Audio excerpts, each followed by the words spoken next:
उधर उत्तर प्रदेश के वाराणसी में एक सड़क हादसे में एक बच्चे की मौत के बाद बीजेपी विधायक ने अधिकारियों को फटकार लगा दी। वहां एक रोज पहले एक क्रेन की चपेट में आने से उस बच्चे की मौत हो गई थी। उसके बाद वहां बवाल खड़ा हो गया और हंगामे के बाद बीजेपी विधायक सौरभ श्रीवास्तव ने बीच सड़क पर अधिकारियों को डांट लगा दी। आप अपने घर के पास अलाउ करेंगे क्या?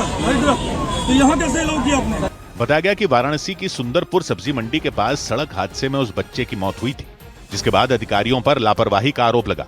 इस दौरान एक अधिकारी ने विधायक को समझाने की कोशिश की, जिस पर वो भड़क गए और उन्हें जमकर फटकार लगा दी। ये गलत तरीका दोबारा मत करिएगा, मैं आपकी कठपुतली नहीं हूँ कि आपके इशारे पे चलूंगा। इसके बाद वो अधिकारी माफी मांगने लग गए, लेकिन बीजेपी विधायक का गुस्सा शांत नहीं हुआ और उन्होंने चेतावनी दी कि आरोपी पाए जाने पर उनके खिलाफ कड़ी कार्रवाई की जाएगी।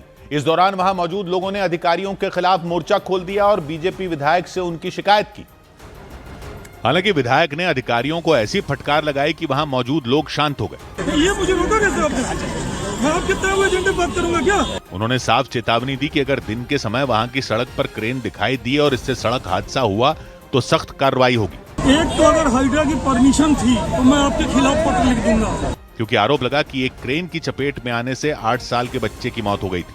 इसके बाद उसके परिजन रोने बिलखने लग गए और भारी संख्या में गुस्साए लोगों ने बच्चे के शव को सड़क पर रखकर धरना दिया। काफी देर हंगामा चलने की जानकारी मिलने पर बीजेपी विधायक वहां पहुंचे, तब जाकर बवाल शांत हुआ। उधर यूपी के सुल्तानपुर में जमीन के झगड़े में 70 साल के एक बुजुर्ग की हत्या कर दी गई। उत्तर प्रदेश के सुल्तानपुर में बजरंगी यादव नाम के व्यक्ति पर आरोप लगा कि उन्होंने जमीन के झगड़े में अपने 70 साल के पिता की पीट कर हत्या कर दी। इस घटना से पूरे इलाके में हड़कंप मच गया। पुलिस ने इस मामले में केस दर्ज कर आरोपी की तलाश शुरू कर दी। पिता को मारपीट करके घायल कर दिया था संपत्ति के विवाद को लेकर के। इसको तत्काल जो है जिला अस्पताल पहुंचाया गया था, जहां पर उसका इलाज चल रहा था, जहां पर उसकी मृत्यु हो गई इलाज के दौरान। उत्तर प्रदेश के मिर्जापुर में एक 13वीं के कार्यक्रम के दौरान जमीन के विवाद को लेकर बवाल हो गया। पुलिस के सामने ही दो पक्षों में मारपीट हो गई। पुलिस ने दोनों पक्षों के 6 से ज्यादा लोगों को हिरासत में ले लिया। मध्य प्रदेश के सीहोर में 1 से ज्यादा दिनों की ई अटेंडेंस नहीं होने पर 1700 से ज्यादा शिक्षकों का 10 महीने का वेतन रोक दिया गया। इसके विरोध में शिक्षकों ने काली पट्टी बांधकर स्कूलों में पढ़ाया। शिक्षकों के मुताबिक नेटवर्क नहीं होने की वजह से कई बार उनकी ई अटेंडेंस नहीं लग पाती। इधर उत्तर प्रदेश के गाजियाबाद में निवाड़ी थाने के अंदर निरीक्षण करने पहुंचे अधिकारी के सामने सरकारी पिस्तौल का लॉक ही नहीं खुल सका। हुआ यह कि डीजीपी सुरेंद्रनाथ त्रिपाठी थाने का निरीक्षण करने अचानक पहुंच गए और वहां पर उन्होंने थाने में रखे दस्तावेजों, बैरक, मिशन शक्ति केंद्र, महिला हेल्प डेस्क और हथियारों के गोदाम का जायजा लिया। इस दौरान उन्होंने थाने में रखे सरकारी हथियारों की भी जांच की। 2 दारोगाओं को पिस्तौल खोलकर उसे लोड करने का आदेश दिया गया। दोनों दारोगा सरकारी पिस्तौल को खोलने में जुट गए, लेकिन उनमें एक की पिस्तौल फंस गई। वो उसका लॉक खोलने की कोशिश करते दिखे, लेकिन काफी मशक्कत के बाद भी पिस्तौल का लॉक नहीं खुला। पीछे खड़े पुलिस वालों ने मदद की, लेकिन फिर भी पिस्तौल का लॉक जैसा जैम ही रहा। काफी कोशिश के बाद दरोगा ने पिस्तौल की मैगजीन से लॉक पर हथौड़ी की तरह मारा, तब जाकर लॉक खुला। उधर उत्तर प्रदेश के गाजीपुर में एक ढाबे पर खाने में मरा हुआ चूहा मिलने से हड़कंप मच गया। इसके बाद खाद्य सुरक्षा विभाग ने कार्रवाई करते हुए ढाबे को सील कर दिया, क्योंकि उस ढाबे में परोसी गई दही में मरा हुआ चूहा मिला, जिसे देखकर ग्राहकों के होश उड़ गए। ये जहर है, पॉइजन कुछ हो जाता है वो। उन्होंने ढाबे वालों को फटकार लगाई और तुरंत खाना छोड़कर वहां से चले गए। क्या दे रहे हो तुम लोग?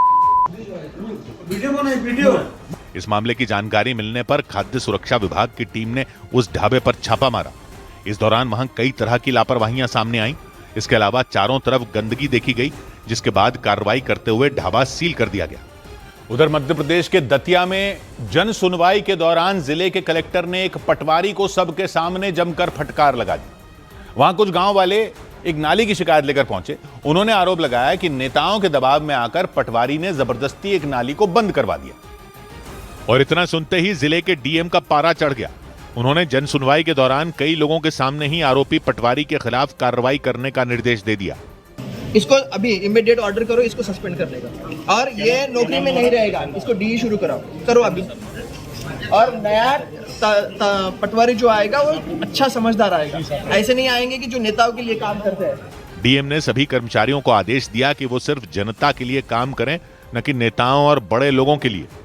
मामला दतिया के बसई इलाके का रहा और दावा किया गया कि वहां की एक नाली को इसलिए बंद करवा दिया गया था क्योंकि कुछ रसूखदार लोगों के घरों में उसकी वजह से सीलन आ रही। हालांकि पटवारी ने सफाई दी कि वहां नाली नहीं थी, लेकिन लोगों और कुछ पुलिस वालों ने उनके दावे को गलत बता दिया। इसके बाद डीएम स्वप्निल वानखड़े ने तहसीलदार को बुलवाया और उन्हें निर्देश दिया कि वो बंद हुई उस नाली को तुरंत खुलवाएं ताकि लोगों की परेशानी दूर हो सके। तहसीलदार कहाँ है भाई? वो नाली सीधी कराओ आज ही, बहुत हो गया आप, या तो मैं आपको भी सस्पेंड कराऊंगा। ठीक है, नेताओं के लिए काम नहीं करते, हम जनता के लिए काम करते हैं। इसके साथ ही कलेक्टर ने अधिकारियों को निर्देश दिया कि वो लोगों की शिकायतों पर कार्रवाई करने में देरी न करें। इधर उत्तर प्रदेश के हरदोई में थाने के सामने एक कारोबारी ने आत्मदाह करने की कोशिश की। उत्तर प्रदेश के हरदोई में थाने के सामने गहनों के एक कारोबारी ने अपने ऊपर पेट्रोल डालकर आत्महत्या करने की कोशिश की। जानकारी मिली कि उन्होंने चोरी के एक मामले को लेकर कार्रवाई में हुई देरी पर नाराजगी जताते हुए एक कदम उठाया। हालांकि पुलिस ने तुरंत उन्हें पकड़ लिया और उनकी जान बचा ली गई। दिल्ली के नजदीक उत्तर प्रदेश के गाजियाबाद में बीच सड़क पर दो महिलाओं के लड़ने से जैम की स्थिति बन गई। उन दोनों ने अपनी अपनी गाड़ी रोककर एक दूसरे के साथ मारपीट की। बाद में लोगों ने बीच बचावकर उन्हें शांत कराया। राजस्थान की राजधानी जयपुर में भ्रष्टाचार के मामलों की निगरानी करने वाली एजेंसी एसीबी यानी एंटी करप्शन ब्यूरो ने छापेमारी की। सूत्रों के मुताबिक एसीबी की ये रेड जल जीवन मिशन से जुड़े करोड़ों रुपए के घोटाले के मामले में की गई। उधर मध्य प्रदेश के मंडला में एक सरकारी स्कूल के टीचर पर शराब के नशे में स्कूल पहुंचने और बच्चों को पढ़ाने का आरोप लगा। महेश गोठरिया नाम के टीचर से जब इस बारे में सवाल पूछा गया तो वो ठीक से जवाब भी नहीं दे सके और बुरी तरह लड़खड़ाते दिखे। मामला अहमदपुर इलाके के ग्वारीटोला गांव के प्राथमिक विद्यालय का रहा। आरोप लगा कि वहां पढ़ाने वाले शिक्षक महेश गोठरिया नशे की हालत में स्कूल पहुंच गए।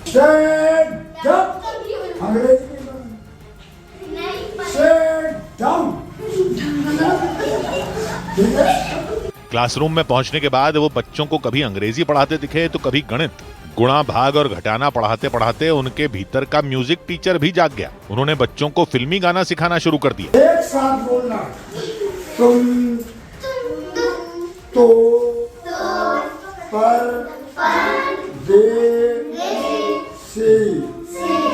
साथ क्या दिखाओगे हमें गुरु, ये पढ़ गया।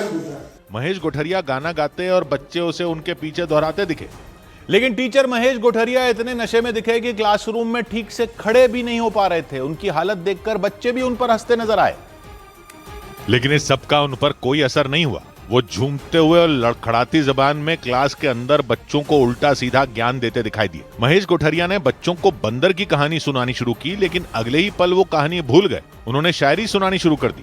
एक बंदर ने कहा, हे प्रभु इंदिरा को बाहर क्या लिख पढ़ने है, फूल है गुलाब का, जल्दी पहचान करो। जैसे तैसे बच्चों ने अपनी हंसी रोकी। इसके बाद नशे की हालत में महेश गोठरिया ने क्लासरूम में ही तालियां बजाकर राम भजन शुरू कर दिया।